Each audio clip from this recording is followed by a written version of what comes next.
Hello दोस्तों, कैसे हैं आप सब। उम्मीद करती हूँ आप बहुत अच्छे होंगे। क्या होता है कि जब हम कहीं से कुछ सीखते हैं, जैसे 6 मंथ का, 1 ईयर का, 2 ईयर का कोई कोर्स ज्वाइन करते हैं, तो बहुत सारा मटेरियल होता है, बहुत सारे लेसन्स होते हैं जो कि प्रैक्टिकल लाइफ में जब हम जॉब वगैरह पर आते हैं तो सभी चीज़ों की हमें ज़रूरत कम पड़ती है। तो हमें किन किन चीज़ों की ज़्यादा ज़रूरत है आज के स्किल्स में, मतलब हम क्या सीखें कि वो करना हमारे लिए ज़रूरी है। यानी कि हमने कुछ स्किल्स हासिल करने हैं, लेकिन उसमें भी हम क्या क्या पॉइंट्स सीखें, कौन कौन से स्टेप्स को फॉलो करें जिससे हमारा जो है काम बन सके, मतलब कि हम कुछ पैसा कमाने के काबिल बन सके। मेन तो यही है ना, नीड तो पैसे की है कि हम कुछ ऐसा कर पाएँ, छोटे से स्किल्स भी अगर सीख कर हम पैसा कमा पाएँ तो वो कमाएँ कैसे। तो वो चीज़ें हैं कि आपको पॉइंट्स पता होने चाहिए कि हमें क्या क्या उसमें आना चाहिए। मतलब उसमें तो बहुत सारी चीज़ें कवर कर दी जाती हैं, लेकिन जो हमें ज़रूरत है जिन पॉइंट्स की, हमें उस पर फोकस करना होता है। तो ऐसे पॉइंट्स मैं यहाँ पर कवर करूँगी। हर तरह से, हर सेक्टर में, हर कैटेगरी के जो है टेक्निकल पॉइंट्स यहाँ पर मैं लाने की कोशिश करूँगी, ठीक है। तो आज पहला चैप्टर जो है वो है कंटेंट राइटिंग का। ये इतना बड़ा टॉपिक है आज के टाइम के अंदर और आने वाले टाइम में भी रहने वाला है। कंटेंट एक ऐसी ही स्किल बन चुका है कि इसके बिना आज के टाइम में किसी का भी गुजारा नहीं है। अगर आपको सोशल मीडिया पर आना है, उधर से पैसा कमाना है, आपको कंटेंट चाहिए होगा।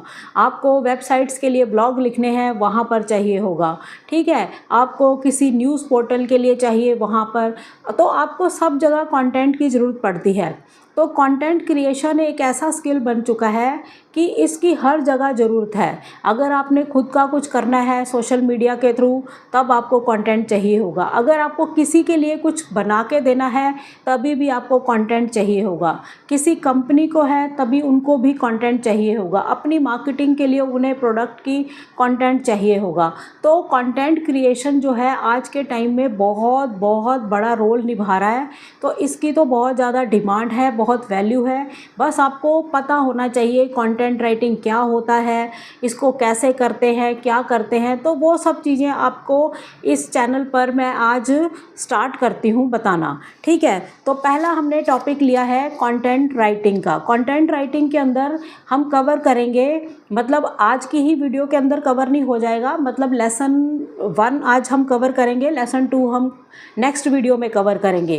तो क्या क्या कवर करेंगे, कंटेंट राइटिंग क्या होता है, कंटेंट राइटर बनने के लिए स्टेप बाय स्टेप्स क्या प्रोसीजर्स होते हैं, ठीक है। कंटेंट राइटिंग हम कहाँ से सीख सकते हैं, और कंटेंट राइटर अगर हम बन जाते हैं तो कितना पैसा कमा सकते हैं। ऐसे जो सवाल होते हैं आपके दिमाग में, वो सारे यहाँ पे कवर होंगे, ठीक है। सबसे पहले ले लेते हैं कंटेंट राइटिंग का।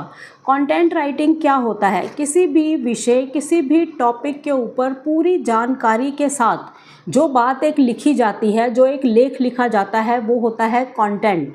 वो किसी भी कैटेगरी का हो सकता है। आप स्पोर्ट्स पे लिख सकते हैं, आप एजुकेशन पे लिख सकते हैं, आप योगा पे लिख सकते हैं, आप किचन के ऊपर लिख सकते हैं, कहीं पे भी, किसी कंपनी के लिए लिख सकते हैं, किसी वेबसाइट के लिए लिख सकते हैं। तो ये कंटेंट राइटिंग होती है। टाइप्स क्या होते हैं, आप ब्लॉगिंग कर सकते हैं, वेबसाइट्स के ऊपर ब्लॉग लिख सकते हैं, या फिर आप आर्टिकल लिख सकते हैं, न्यूज़ पोर्टल के लिए कंटेंट क्रिएट कर सकते हैं, प्रोडक्ट की डिस्क्रिप्शंस लिखना भी कंटेंट के अंदर ही आता है, वो कर सकते हैं। आप स्क्रिप्ट राइटिंग कर सकते हैं ऑडियो या वीडियो के लिए। तो ये सारे काम आपके कंटेंट राइटिंग के अंदर ही आते हैं। यानी कि हर किसी को कंटेंट की ज़रूरत होती है। चाहे वो खुद अपनी वीडियोस बना रहा है तो उसको कंटेंट चाहिए होगा कि आज की वीडियो में मैं क्या बोलूँगा, तो वही कंटेंट है। कोई नया यूट्यूबर है, उसको कंटेंट की ज़रूरत है, तो आप उसके लिए कंटेंट लिख सकते हैं। तो ये सारी चीज़ें जो आती हैं इसके अंडर आती हैं कंटेंट क्रिएशन के अंदर। क्रिएटिव राइटिंग लिखते हैं, जैसे पोएम लिखना, कहानियाँ लिखना और कोट्स लिखना, ये सारी चीज़ें जो हैं ये भी कंटेंट होता है। और technical writings, technical points cover करना, ये भी कंटेंट राइटिंग होती है। तो इस तरह से कंटेंट राइटिंग के अलग अलग टाइप्स होते हैं। ये कोई भी कैटेगरी हो सकती है, उनके लिए आपको कुछ पूरी जानकारी के साथ पूर्ण रूप से उसको लिखना, ये कंटेंट राइटिंग है। यानी कि पूरी जानकारी देना। अब आप वेबसाइट के ऊपर जब जाते हैं कोई भी सर्च करते हैं गूगल के ऊपर साइट, कुछ नॉलेज लेना चाहते हैं कि मैं वेबसाइट डिज़ाइनिंग के बारे में जानना चाहता हूँ, तो बहुत सारा लेख आपके सामने आ जाता है, कितने सारे पेज ओपन हो जाते हैं, आप उस पर क्लिक करते हैं तो वो जो लेख लिखा होता है वो कंटेंट राइटर ने ही लिखा होता है। तो ये होती है कंटेंट राइटिंग, ठीक है। अब आज के टाइम के अंदर यूट्यूबर्स हैं सोशल मीडिया पर, उनको भी चाहिए होता है कि हमें कोई कंटेंट लिख कर दे दे। सभी यूट्यूबर अपना ही कंटेंट यूज़ नहीं करते, किसी से कंटेंट लिखवा भी लेते हैं, कंटेंट बनवा लेते हैं, तो बोल लेते हैं वो खुद, लेकिन कंटेंट किसी का होता है। तो इस तरह से आप मतलब जो कंटेंट राइटर है वो बन सकते हैं, कई तरह से आप काम कर सकते हैं कि तो किसी यूट्यूबर के लिए आप काम कर सकते हैं, यानी उनको कंटेंट बनाकर दे सकते हैं, तो ये भी कंटेंट राइटिंग हो गया। अब नेक्स्ट पॉइंट आता है कि कंटेंट राइटर बनने के लिए हमें सीखना क्या क्या ज़रूरी है, हमारे अंदर ऐसे क्या क्वालिटीज़ होनी चाहिए कि हम कंटेंट राइटर बन सके। सबसे पहला पॉइंट है आपकी भाषा के ऊपर पकड़ बहुत ज़्यादा अच्छी होनी चाहिए। आप हिंदी में करना चाहते हैं, हिंदी में पकड़ अच्छी होनी चाहिए, इंग्लिश में करना चाहते हैं तो आपकी तब भी उस पर पकड़ अच्छी होनी चाहिए, और किसी अलग भाषा के ऊपर करना चाहते हैं तब वहाँ पर भी, क्योंकि जो भी कंटेंट होगा आपका, चाहे उस कंटेंट का इस्तेमाल आप खुद अपने लिए कर रहे हैं या ये कंटेंट आप किसी के लिए लिख रहे हैं, तो भाषा पर पकड़ अच्छी होनी चाहिए आपकी। पहला स्टेप तो यही है। दूसरा है इसमें स्किल्स है जो एसईओ का स्किल्स आप में होने चाहिए, यानी सर्च इंजन ऑप्टिमाइजेशन, यानी कि जो आपका कंटेंट है जब गूगल सर्च के ऊपर आए तो वो रैंक करे, पहले दूसरे नंबर पर वो नज़र आए। तो इसके लिए आपको एसईओ के स्किल्स आपके अंदर होने चाहिए, यानी इसकी नॉलेज आपको होनी चाहिए, ये आपके अंदर ज़रूर होना चाहिए कंटेंट राइटर बनने के लिए, ठीक है।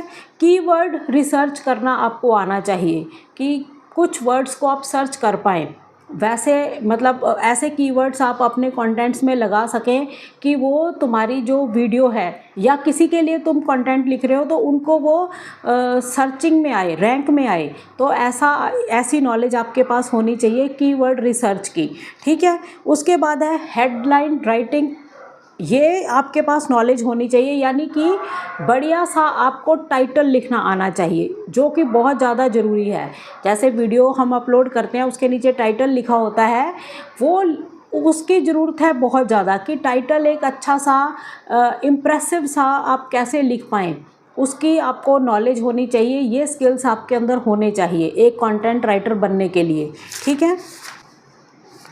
उसके बाद प्रूफ रीडिंग और एडिटिंग के स्किल्स आपके अंदर होने चाहिए, यानी कि किसी आपने कोई टाइपिंग करी है, मान लो कोई कंटेंट आपने टाइप किया है, उसको सही करना हर तरह से, पैराग्राफ्स में या फिर स्पेलिंग्स में, ग्रामर के हिसाब से, तो सही वर्ड्स का चुनाव करना, ये सब चीज़ें आपको आनी चाहिए। एडिटिंग आनी चाहिए, कुछ कहीं गलत हुआ है तो उसको एडिट करके सही करना, तो ये स्किल्स भी आपके अंदर होने चाहिए।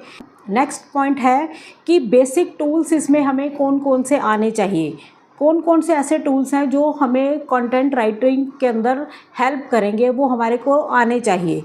वो होगा गूगल डॉक्स, पहला है गूगल डॉक्स, MS वर्ड, वहाँ पे आपको अगर टाइप करना है, और ग्रामरली एक ऐसा टूल है जहाँ पर आपकी जो इंग्लिश होती है उसकी मिस्टेक्स को सही करता है, पैराग्राफ्स में या ग्रामर में कोई मिस्टेक है वो सही करता है। तो ये टूल आपको अच्छे से आना चाहिए। ये टूल आपको कहीं भी मिल जाएगा, MS वर्ड के अंदर भी होता है, और ऐप्स पर जो फ़ोन के ऐप्स होते हैं वहाँ पर भी आपको मिल जाएगा, और आपको गूगल के ऊपर वेबसाइट पे ब्राउज़ करके भी, मतलब गूगल पे आप सर्च करेंगे वहाँ पर भी ये टूल्स आपको मिल जाएंगे। तो ये ऐसे टूल्स की नॉलेज होनी चाहिए आपको सही कंटेंट लिखने के लिए। तो नेक्स्ट है कैनवा। कैनवा के अंदर भी काम करना आपको आना चाहिए, इसके अंदर ग्राफिक और विजुअल दोनों आप सीखते हैं, ये आपको आना चाहिए। उसके बाद है चैट GPT, इसका इस्तेमाल करना आना चाहिए कि कैसे इसको हम अपने सपोर्ट में इससे काम करवा सकते हैं चैट GPT से, तो वो आपको आने चाहिए, क्योंकि चैट GPT है ये सबको पता है, लेकिन उससे काम लेना कैसे है, हम उससे कैसे अपनी प्रॉब्लम को सॉल्व करवा सकते हैं, कैसा उसको प्रॉम्प्ट दें कि हमारा वो सॉल्यूशन दे पाए, तो वो स्किल्स आप में होने चाहिए। यानी कि कुछ ऐसे टूल्स होते हैं जो आपको अपने, जब आप कंटेंट राइटर बनना चाहते हैं तो ऐसी चीज़ें आपको इस्तेमाल करनी आनी चाहिए। और इसमें आप AI के और भी टूल्स इस्तेमाल कर सकते हैं। इसके अंदर क्विलबॉट ये भी इस्तेमाल कर सकते हैं। ये एक एआई पावर्ड टूल होता है। ये पैराग्राफ्स में उसको सही करने में मदद करता है। आपकी राइटिंग्स जो होती है उसको मतलब समराइज़ करने में हेल्प करता है। आपकी राइटिंग में सुधार लाता है ये वाला जो टूल है। तो इसको आप देख सकते हैं। और इसका जो क्विलबॉट का इस्तेमाल है ये ज़्यादातर स्टूडेंट्स, टीचर्स और प्रोफेशनल्स करते हैं इसका इस्तेमाल। तो आप अगर कंटेंट राइटर बनते हैं तो ऐसे एआई टूल्स पर आपको ध्यान देना चाहिए। एआई टूल्स आपको सीखने चाहिए कि वहाँ से हेल्प लेकर अपने कंटेंट को हम कितना और बढ़िया बना सकते हैं। तो ये स्किल्स आपके अंदर होने चाहिए। तो ऐसे कुछ पॉइंट्स होते हैं इसके अंदर, ये जो चीज़ें हैं आपको आनी चाहिए। नेक्स्ट है, हम कंटेंट राइटर बनना चाहते हैं तो कौन से ऐसे स्टेप्स को फॉलो करें जो कि हमारे को कंटेंट राइटर बनाने में हमारी हेल्प कर पाएँ। तो हमें स्टेप नंबर 1 पढ़ना स्टार्ट करना चाहिए। बहुत सारी चीज़ों को आप पढ़ना स्टार्ट करें, जैसे कि आप डेली ब्लॉग्स को पढ़ें और न्यूज़ पढ़ें, आर्टिकल्स पढ़ें। पढ़ने की आदत डालें, क्योंकि इससे आपको कंटेंट को समझने में आसानी होगी कि कंटेंट एक्चुअल में बनते कैसे हैं। ठीक है, ये एक अच्छा मतलब एक अच्छा स्टाइल, अच्छी टोन आपको समझ आएगी और वो आपने समझनी है। ठीक है। स्टेप नंबर 2, लिखना शुरू करें। शुरू में खुद का ही कोई ब्लॉग लिखें, फ्री होता है। जैसे ब्लॉगर पे आप लिख सकते हैं, वर्डप्रेस पे थोड़ा थोड़ा लिखना स्टार्ट करें। यानी कि अगर आप स्टार्टिंग में 100 वर्ड, 200 वर्ड, 300 वर्ड ऐसे लिखने स्टार्ट करेंगे तो आपको आदत पड़ेगी कि कंटेंट कैसे लिखा जाता है। तो आपको इसकी ज़रूरत पड़ेगी। तो स्टेप नंबर 2 आपको फॉलो करना चाहिए। पहले पढ़ना सीखें, अच्छे से समझें, पढ़ने की आदत डालेंगे, फिर उसके बाद लिखना भी सीखें, खुद से कंटेंट बनाएं। नंबर 3 पे है एसईओ और डिजिटल राइटिंग सीखें। ये बहुत ज़्यादा ज़रूरी है कंटेंट राइटर के लिए। ठीक है, ये आप फ्री में भी सीख सकते हैं यूट्यूब वगैरह से, या पेड कहीं से कोर्स भी कर सकते हैं। स्टेप 4 के अंदर अपना पोर्टफोलियो बनाएं। पोर्टफोलियो बनाना बहुत ज़रूरी है। जब आपने स्टार्ट कर दिया कुछ कंटेंट लिखना, तो उस कंटेंट को या तो पीडीएफ वगैरह में आप सेव कर लें या किसी वेबसाइट के ऊपर लिख लें। तो इससे क्या होगा, आपका पोर्टफोलियो बन जाएगा। आप किसी को दिखा पाएंगे कि मैं ऐसा कंटेंट लिखता हूँ या लिखती हूँ। तो वो कंटेंट आप किसी को दिखाएंगे तो वहाँ से आपको क्लाइंट और कस्टमर मिलेंगे काम करवाने के लिए। तो पोर्टफोलियो इसलिए बनाया जाता है। तो ऐसे स्टेप्स आपको फॉलो करने चाहिए। फिर उसके बाद आपको फ्रीलांसिंग शुरू करनी चाहिए। फ्रीलांसिंग के लिए बहुत सारी वेबसाइट्स हैं, वहाँ पर जाकर आप फ्रीलांसिंग कर सकते हैं, या ऑफलाइन ऑनलाइन दोनों तरह से फ्रीलांसिंग करें। अपने लिए कस्टमर और क्लाइंट ढूंढें जिनके लिए आप कंटेंट लिख सकें, वहाँ से आपको काम मिल सके। तो आपको ये फॉलो करना चाहिए। उसके बाद आपको लिंक्डइन पर एक अपना अच्छा प्रोफाइल बनाना चाहिए कंटेंट राइटर से रिलेटेड, ताकि क्योंकि वहाँ से भी आपको क्लाइंट्स मिलते हैं, कस्टमर्स मिलते हैं। तो वो काम भी आप कर सकते हैं। लिंक्डइन पे बहुत बढ़िया सा अपना एक प्रोफाइल क्रिएट करें। उसके बाद है स्टेप नंबर 5, क्लाइंट्स के साथ काम स्टार्ट करें। अगर आपको कोई क्लाइंट चाहे छोटा सा ही काम देता है, उसको स्टार्ट करें इमीडिएट, और चाहे कम पैसों में ही हो लेकिन स्टार्ट करें, क्योंकि एक एक्सपीरियंस होगा, वो नेक्स्ट टाइम आप अपने प्रोफाइल में ऐड करेंगे, मैंने इनके लिए कंटेंट लिखा या ऐसा कंटेंट बनाया, या वो अगर उसके थ्रू कोई वीडियो बनी है तो उसको दिखाया कि मेरा लिखा हुआ कंटेंट है ये। तो नेक्स्ट टाइम अगर पसंद आया तो लोग आपसे काम करवाएंगे। तो ये सारी चीज़ें हैं लेसन 1 के अंदर जो आज मैंने कवर करी, कि कंटेंट राइटर बनने के लिए कंटेंट राइटिंग होता क्या है और कौन से स्टेप्स हमें फॉलो करने हैं। तो लेसन नंबर 2 के अंदर, यानी कि नेक्स्ट वीडियो में हम कवर करेंगे कि कंटेंट राइटिंग कहाँ से सीखें। ठीक है, उसको कवर करेंगे। कंटेंट राइटर्स को जॉब्स या फ्रीलांसिंग या काम या प्रोजेक्ट्स कैसे मिल सकते हैं, उस पर बात करेंगे। और कंटेंट राइटर की इनकम कितनी होती है, कितना पैसा वो कमा पाते हैं, तो इस पर बात करेंगे। और एक सफल कंटेंट राइटर बनने के लिए कुछ टिप्स होंगी, वो मैं आपको दूंगी नेक्स्ट वीडियो के अंदर, यानी लेसन 2 के अंदर ये वाले टॉपिक को हम कवर करेंगे। तो आज की वीडियो में जितना बताया है उसको अच्छे से समझें, सुने और अपने कमेंट्स करें कि हमें इसमें और आपको मतलब आपकी जिज्ञासा मुझे पता लगनी चाहिए कि आपको कितना समझ आया और आप क्या और जानना चाहते हैं। उस तरह का कमेंट्स मुझे करें। वीडियोस को लाइक करें, वीडियोस को ज़्यादा से ज़्यादा शेयर करें, ज़्यादा से ज़्यादा चैनल के साथ जोड़ें। मतलब छोटे बहन भाइयों को जो 12th करके हटे हैं, ग्रेजुएशन करनी है या उनको ज़रूरत है इस तरह की नॉलेज की, तो ऐसे लोगों को इस चैनल के साथ जोड़ें। ठीक है, अगर आपको वीडियोज़ ये पसंद आती हैं तो ज़्यादा से ज़्यादा वीडियोज़ को शेयर करें और वहाँ तक इन वीडियोज़ को पहुँचाएं जिनको असल में इनकी ज़रूरत है। ठीक है, तो नेक्स्ट वीडियो में बहुत जल्द मिलते हैं और ये सारे ही जो आज मैंने आपको बताए पॉइंट्स उनको कवर करेंगे नेक्स्ट वीडियो में लेसन 2 के अंदर। तो तब तक के लिए थैंक यू। जय हिंद, जय भारत।